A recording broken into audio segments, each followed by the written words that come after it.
The U.S. and Iran exchanged fire near the Strait of Hormuz overnight as we await Iran's response to a peace proposal, which the Secretary of State says that could come today. But despite the flare-up, President Trump says the ceasefire with Iran is still in effect. Gary Grumbach reports. Overnight, the U.S. and Iran exchanging fire over ships in the Strait of Hormuz, each side blaming the other for shooting first. U.S. CENTCOM saying it disabled 2 Iranian-flagged tankers that the military said was violating the blockade.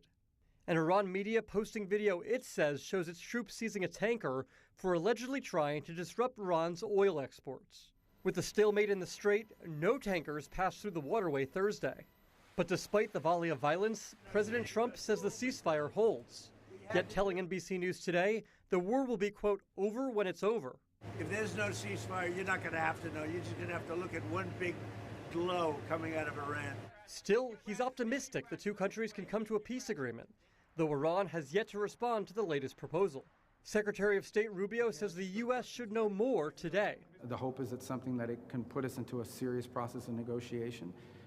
Obviously, we've seen the reporting overnight that Iran has established or trying to establish some agency that's going to control traffic in the straits. That would be very problematic. That would actually be unacceptable. Rubio is on his way back to the U.S. after meetings in Italy aimed at easing tensions with Prime Minister Meloni, who has long been a Trump ally, but as her country now feels the economic pinch of the war, has pulled back on her support. The secretary also met with Pope Leo, a vocal critic of the war, and target of President Trump's anger over that criticism.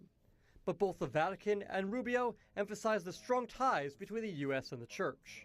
The President of the United States is always going to act in what's in the best interest of the United States. I think we can do that and continue to also have a very productive and fruitful and important relationship with the Church, because it plays an important role in the world as well. Gary Grumbach, NBC News, Washington.